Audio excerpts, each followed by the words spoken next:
And hello, everyone. Welcome to Regulatory Rewind number 12. And we are on the 23rd of April. And this is brought to you by the Parity Legal Team.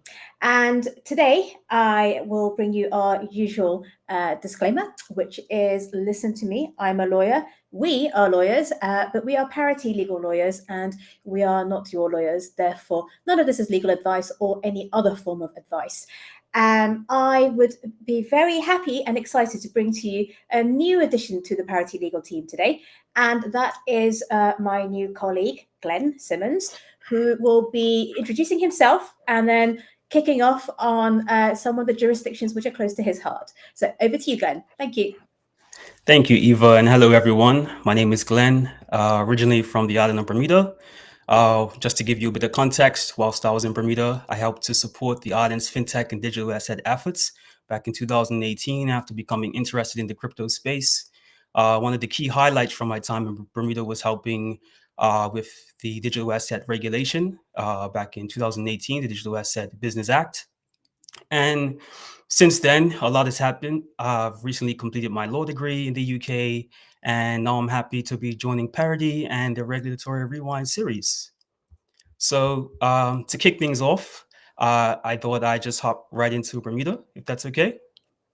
Absolutely, just saying, so welcome, Glenn. We're very excited to have you here with all that knowledge you have already and joining our team to bring that experience to us. So over to you on Bermuda again. Thank you. Thank you, Eva. So, to start things off, I'm going to cover some updates from Bermuda.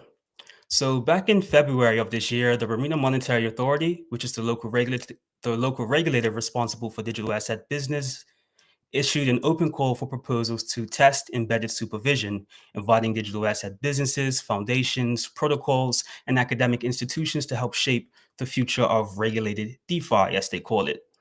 To give you some context, embedded supervision leverages technology to automate compliance and reporting and allows the local regulator to access real-time regulatory data for DeFi systems. Now, the reason why this is timely and important is because regulators around the world have been finding it very difficult to develop supervisory standards for DeFi. As we know, for instance, in the EU, with MiCA, it's a wait and see approach. And so Bermuda are trying to make strides to solve this regulatory gap by inviting industry stakeholders who have knowledge about DeFi to make some strides to provide standards for this ecosystem. So also connected to this topic, I think it's important to highlight that GRVT has obtained a Class M license in Bermuda, making it the world's first regulated decentralized exchange. And so while Circle, Coinbase, Kraken, and some of what we call CeFi or centralized financial institutions have obtained licenses, it's interesting to see that decentralized ecosystems and protocols and exchanges are starting to become regulated as well. So quickly transitioning over to the Cayman Islands, which historically can be seen as a competitor with Bermuda with regards to insurance, reinsurance, and more so recently crypto assets. Cayman has entered into phase 2 of its crypto regulatory framework with new licensing rules now in effect as of April 1st this month. Any crypto custodians or trading platforms operating in or from Cayman now have 90 days to apply for a license from the Cayman Islands Monetary Authority. Whilst phase 1 focuses on AML requirements, phase 2 focuses on prudential requirements, meaning that firms will now need to share more details like the types of assets they hold, where their infrastructure is based, and details such as revenues and things of that sort. What makes this update interesting is the role that Cayman plays as a legal home for many crypto companies, such as the Polkadot Foundation, Community Foundation, is set up in the Cayman Islands. Avara, the parent entity of Aave, Arbitrum, OpenSea, and many more use this Cayman Foundation because it serves as a way to provide legal protection for crypto entities, while also offering flexibility to crypto entities, offering a unique legal structure. Again, this is not legal advice, but just so that you are aware, these are some of the strategies and legal structures that are based in some of these jurisdictions. So, what we can see from these new rules is that there is a shift aiming to balance Cayman's popularity as a crypto friendly jurisdiction with more formal guardrails to also protect consumers. So, rounding up next week, I will cover regions that are often grouped together with Bermuda and Cayman, such as Bahamas and BVI. But for now, I'd like to hand it over to Jamil, who will cover the EU region. Just sorry, before we go to EU, I was wondering, Glenn, and obviously you're going to cover this next week, but it would be very Mhm. interesting to know whether there's a correlation between these islands and how beautiful they are, and the reasons and the types of industries that set up in them, and whether there's a little race or whether there's a bit of competition between each of these islands and what kind of industries they attract. So watch this space, and we're very happy to have you here and to hear more about these islands and in particular how they relate to the crypto industry and how they're regulated. So yes, over to you, Jamil, on EU, please. Thanks, Eva, and thanks, Glenn, and welcome to Glenn. So the EU, we've talked about MiCA quite a bit over the last few weeks on Reg Rewind, but also internally within Paris, we've talked about MiCA quite a bit. So on MiCA, the European Central Bank, the ECB, has expressed some concerns over the EU's MiCA legislation, which came into force, I think, last year. They are seeking amendments shortly after the implementation of MiCA, and the ECB fears that supportive US crypto policies like the proposed Stable Act and the GAIN Act could undermine the EU's financial stability by attracting crypto businesses to the US. We've talked about this previously with less than friendly regulatory environment in some parts of Europe and a more open kind of environment in the US, seeing businesses move over and setting up in the US. And this is another example of that, and that's where the ECB's concern comes in from. The stance has led to a disagreement within the EU Commission, which opposes reopening the MiCA framework so soon after its enactment. The ECB's position highlights the challenges of maintaining regulatory competitiveness in the face of differing international crypto policies.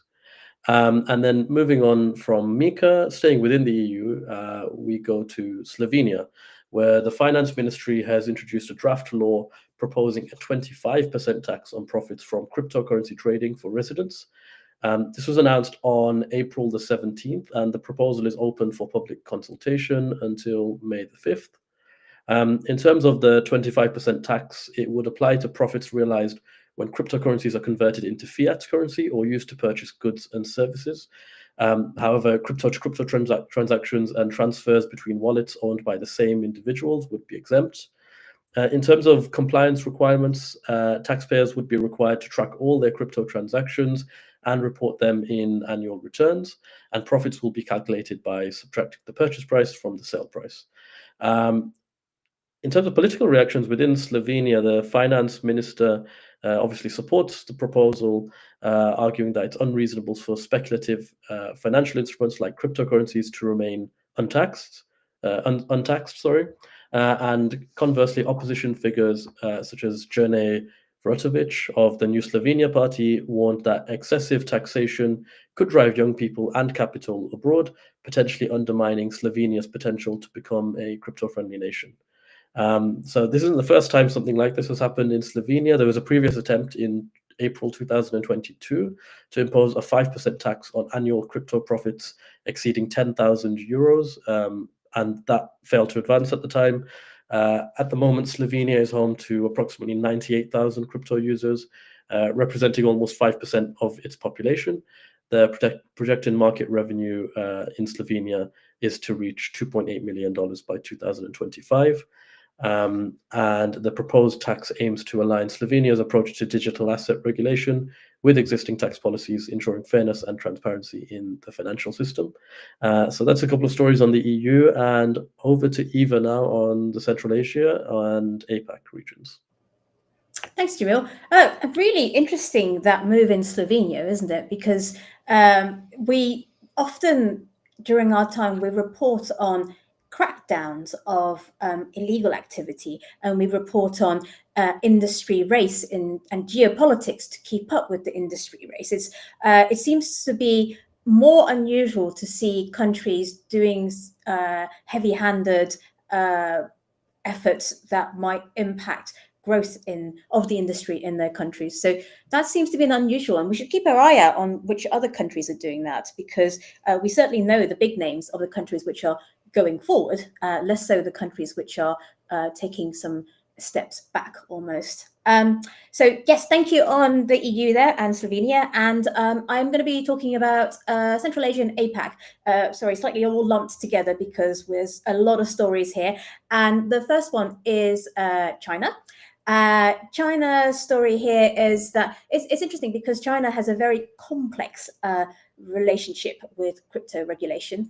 I'm not sure it's a relationship, it's a stance, it's a position, and it is enforced. And it has had impact throughout Asia and the world in terms of where the industry has moved. Like I said, with the previous story around Slovenia, there's a lot of movements towards the industry as opposed to away from it. China made some decisions some time ago to make it illegal for trading exchanges or crypto-related businesses to exist, but it is not illegal to hold crypto privately, and the government's priority is actually more around digital currency, the centralized CBDC, that is the yuan, which is the opposite of decentralized, obviously, and that is reflective of the political state of China. And this news story here is interesting because it's about seized cryptos and what local governments can do with it. So there is a ban generally on crypto trading, but local governments can sell seized cryptocurrencies through private firms to raise funds, which is helpful when there is a economic volatility due to tariffs. But this in itself causes some concerns around transparency and potential corruption taking place, because this is it is a legal activity when it's done on behalf of the government, but it's also a unusual activity in China.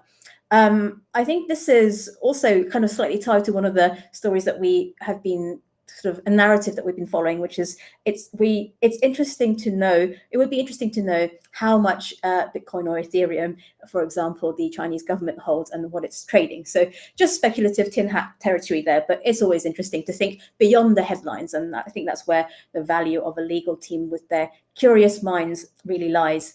Next story is about South Korea.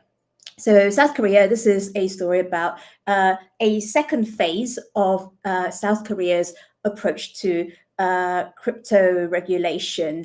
And this is where the central bank has announced that it will help shape the stablecoin regulations and help safeguard monetary policy and financial stability. So it is, like I said, a second phase. The first phase was less about stablecoins, and this is almost a secondary part of the legislative approach. Moving on from South Korea, we're going to be talking about Vietnam. Vietnam is launching a state-backed crypto trading pilot with technical support from Bybit to reduce risks from unregulated trading and to boost investor protection. I think we've noted this before. Vietnam actually ranks 5th globally in terms of crypto adoption, based on Chain Analysis's report, Geography of Crypto. And it's also interesting because Bybit obviously was originally a Singaporean entity, which moved to Dubai because of regulations and how attractive Dubai became compared to Singapore. And Bybit is the second largest cryptocurrency exchange globally by trading volume, second only to Binance. Not a story in Central Asia, Kyrgyzstan. And this one is interesting because Kyrgyzstan has been doing a few things recently to become more pro-crypto. As I mentioned, some countries are being more pro-crypto and others are less so. So this one, there is a new piece of legislation that was signed, which relates to the digital som. So it's the CBDC, which is a new law saying that there's going to be a national bank. It has a right to develop the digital som. And although nothing has been announced as to when, it is a decision that will follow at some point. And this is also I think happening at the same time as the National Investment Agency has signed a strategic memorandum of understanding with the Binance co-founder CZ, who I mentioned, I think last week or the week before, had been appointed a strategic advisor to Pakistan on cryptocurrency regulation and this strategy and regulation. And news just in this morning, I think, is that it was reported that he was having a meeting with Malaysia's Prime Minister yesterday to talk about their national blockchain development strategy. So CZ seems to be very active in the Asia region and helping support governments in putting together strategic policies around blockchain and crypto. Finally, moving from Kyrgyzstan all the way over to Australia, in my section here about Central Asia and APAC, this is a big ruling in Australia. So this is I think it's the equivalent of the SEC in Australia. I'm not up to speed with my Australian regulators, I'm afraid, but this was a positive case that was decided on in favor of a crypto lender called Block Earner, and it represents a landmark victory for the crypto industry there.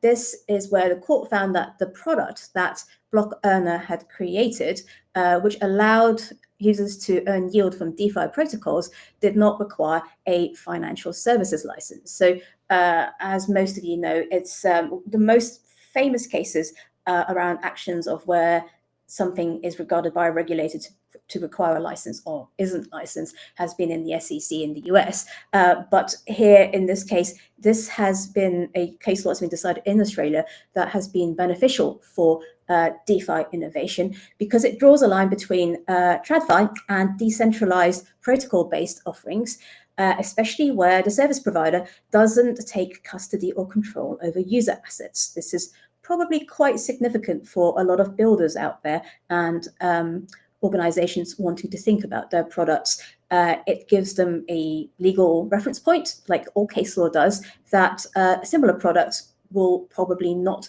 need a license if they can demonstrate similar levels of decentralization and non-custodial design. So this is a case where it's not regulation, but it's case law that could lead to innovation. And there's not actually been any confirmation yet from Block Owner themselves whether they will start re-offering that product, because they closed it in 2022 when they were being sued by the ASIC. But there's no confirmation if they're going to re-offer it again. But it's certainly a big one to notice that these wins do happen in other countries as well. That's my big quick canter through Central Asia and APAC. I'm going to hand it over to travel the rest of the world with Jamil in Middle East and Africa. Thanks, Eva. You mentioned CZ, you mentioned Binance. And in South Africa, Binance will start enforcing stricter compliance rules for South African users from April the 30th. And crypto deposits and withdrawals must now include full sender and receiver information, including names, country of residence, and origin platform. The changes here follow South Africa's Directive 9, which is aimed at fighting financial crime and getting the country off the FATF grey list. So this is something we mentioned last week. It's a grey list by the Financial Action Task Force, which is a kind of global overseer of these matters. So that's the intention here from South Africa. Users who don't provide the required details could face delays or rejected transactions. Trading and other Binance features remain unaffected.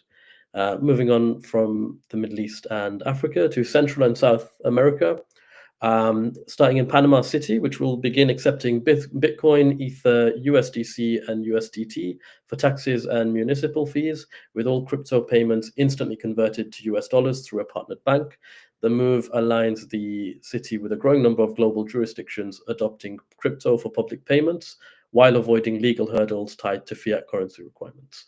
And from Panama City to Brazil, where Joel Ferreira de Souza, the lead launderer in Brazil's $190 million Bryce Company crypto Ponzi scheme, has been sentenced to over 128 years in prison. which is actually one of the country's longest sentences for financial crimes. The ruling follows a broader crackdown on the scheme, which defrauded over 20,000 investors and led to combined sentences of 160 years for its founders, who are awaiting extradition from Argentina. Now, from Central and South America, I want to hand it over to Glenn in the US, where it's quite clear that there are some industry shifts following regulatory changes, and I think it highlights again how important regulation is, or at least being involved and aware of regulation. So, Glenn, take us through some of these regulatory shifts we're trying to see in the US. Thank you, Jamil. Yeah, definitely. In the US, we see that crypto and TradFi, or traditional finance, is starting to converge. So there's a few kind of stories I just want to quickly cover. So Kraken recently announced the providing access to over 11,000 stocks underneath their platform. Now, Kraken, we know, is traditionally is a digital asset or crypto platform. So them pivoting and merging into the traditional finance space is definitely interesting. Additionally, according to the Wall Street Journal, major crypto platforms like Circle, BitGo, Coinbase, and Paxos are exploring applications for US banking licenses. And so what we're seeing is that some of these centralized, bigger crypto platforms are moving into the banking and institutional banking space. Circle, the second largest stablecoin provider, is also launching Circle Payments Network, a real-time global payment and remittance system built on top of USDC and EURC. This serves as an alternative to traditional payment giants like Visa and MasterCard, targeting banks, fintech companies, and payment service providers. On the institutional side, we see that Deutsche Bank and Standard Chartered are exploring ways to expand its crypto presence in the US, signaling renewed confidence from global banks into the US. And so whilst we don't quite have an exact timeline of when Deutsche Bank and Standard Chartered will be setting up in the US, this signals a renewed interest from crypto platforms, from TradFi players into the crypto space. As we can remember, there was a big crackdown and shutdown of many crypto banks. So this is definitely something to watch. However, although crypto firms are expanding into Wall Street, launching stock trading platforms, applying for bank licenses, and building payment networks, not everything is so positive. And we are hearing news reports that despite the new administration in America's efforts to tackle debanking, many crypto companies are still struggling to access basic banking services as the banks are taking a cautious approach in the US. And so it'll definitely be interesting to see how things evolve as regulation starts to evolve and as the industry starts to maneuver through this new regulation and this new regime in America. And with that, I would like to hand it back over to Eva, who will cover the SEC. I mean, it's hard to cover the SEC after all of that in just 6 minutes. Thank you, Glenn. I mean, it sets things up perfectly because obviously there's moves and there's shifts, and we can't. I mean, the biggest news, of course, at the SEC this week has been the swearing in of Paul Atkins, the long-awaited. I'm gonna go through my stories very quickly because there's a lot of US stories, and I think we can maybe hint at I'm going to do it now, at the fact that we will be coming up to 100 days of the new administration next week, and we will probably have a special on the 100 days in the US, and maybe some special guests. So that will hopefully compensate for the fact that I'm going to be very quick on some of these. So Paul Atkins, he's arrived to a full stack of ETF filings that he has to review, or him and his team will have to review, plus a whole bunch of other stuff that's going on. And this includes 2 Polkadot ones.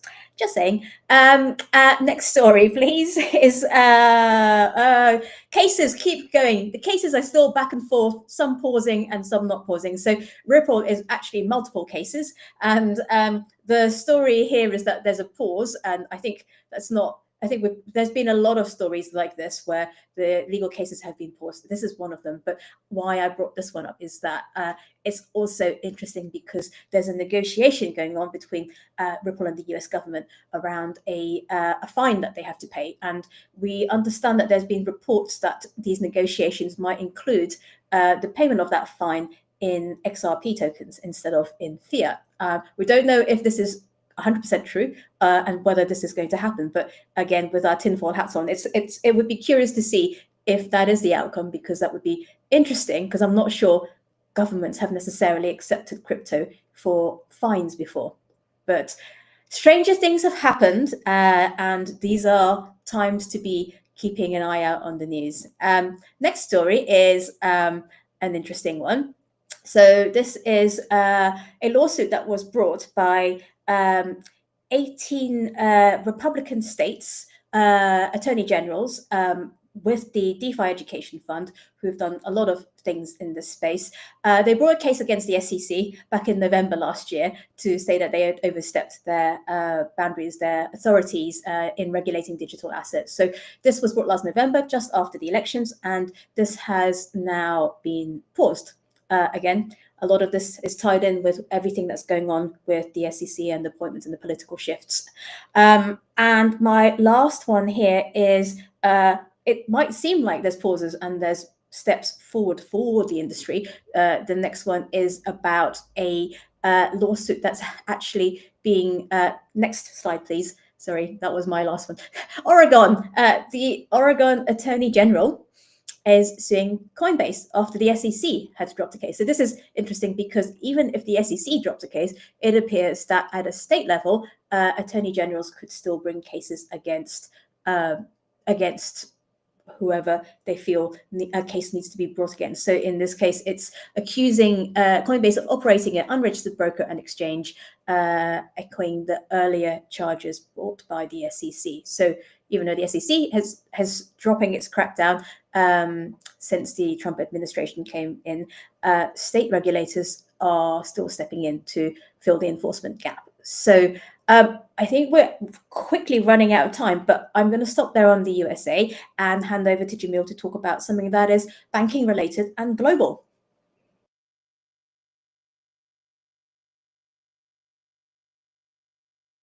Lost Jamil's volume. Sorry about that. In its April 15th report, the BIS, which is the Bank for International Settlements, so that's a global kind of body similar to the FTAF, obviously with a different scope. The BIS highlights how stablecoins and decentralized finance have hit, quote, critical mass, arguing that large investors exploit retail participants and that unchecked crypto growth risks systemic instability and deepening inequality. So in this report, the BIS warns that crypto and DeFi could widen the wealth gap and destabilize global finance without stronger regulation being brought into place. And the report by the BIS has been slammed by Coin Fund president, who called its crypto containment strategy dangerous and outdated. In response to the BIS report, Christopher Perkins argued that isolating crypto from traditional finance shows a mix of fear, arrogance, or ignorance and could trigger systemic risks, not prevent them. Perkins further warned that a containment approach to crypto would expose the traditional financial system to massive liquidity risks of unimaginable scale, especially when the crypto market operates in real time 24/7, while traditional financial markets shut down after trading hours. And the quote on the article there from Perkins is, "Crypto is not communism, it's the new internet." So that's the story on BIS. And very quickly to our noteworthy story of the week from Glenn.